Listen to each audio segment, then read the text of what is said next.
Voici la vidéo qui va parler spécifiquement de la simulation et qui a été préparée par le groupe SIMI pour simulation en médecine interne. Je vous rappelle qu'il existe une deuxième vidéo juste sur le débriefing. Le plan que nous utilisons, nous allons aborder ici les trois premiers points, alors que le quatrième point a été abordé dans une vidéo à part. La simulation, quel est le contexte? Alors, il faut savoir que historiquement, la simulation a connu un développement précurseur important dans l'aviation civile et militaire, mais également en marine marchande ou dans l'industrie nucléaire, notamment pour répondre à des problématiques d'amélioration de la sécurité. C'est un rapport de l'Institute of Medicine en novembre 1999 qui a donné une nouvelle impulsion à la simulation en santé en montrant qu'aux États-Unis, entre 44 000 et 98 000 personnes mouraient chaque année d'erreurs médicales, soit la troisième cause de mortalité aux USA.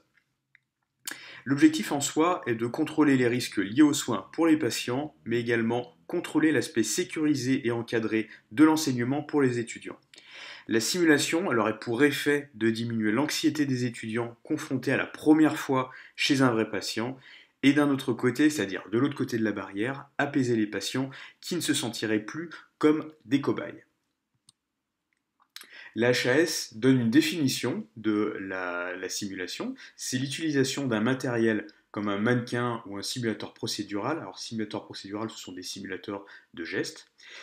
Utilisation de la réalité virtuelle ou d'un patient standardisé pour reproduire des situations ou des environnements de soins dans le but d'enseigner.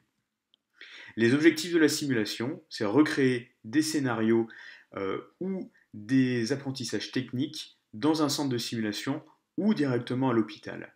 La simulation participe à la formation initiale ou continue des étudiants avec l'apprentissage de nouvelles notions ou la mise en pratique de connaissances ou de compétences préexistantes, et également c'est un outil d'évaluation.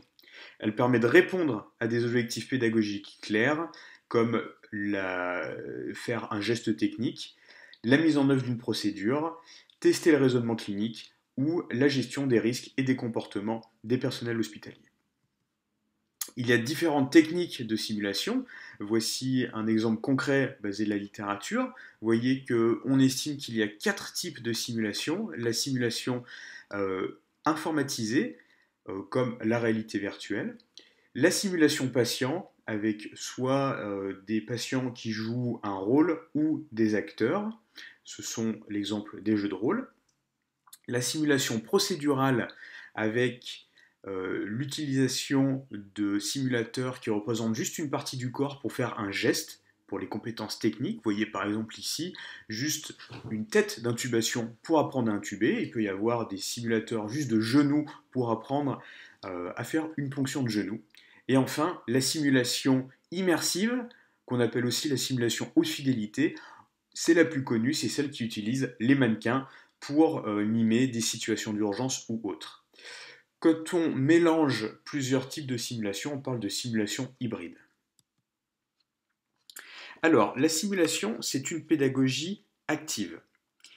La simulation, ou l'apprentissage au lit du malade d'ailleurs, c'est de l'apprentissage actif, c'est-à-dire que l'enseignant, tout comme l'étudiant, participe activement à l'enseignement, ce qui facilite la mémorisation des connaissances. C'est ce qu'on appelle le transfert des connaissances. Donc, ce n'est pas l'enseignant ici qui va vomir des connaissances dans le cerveau de l'étudiant.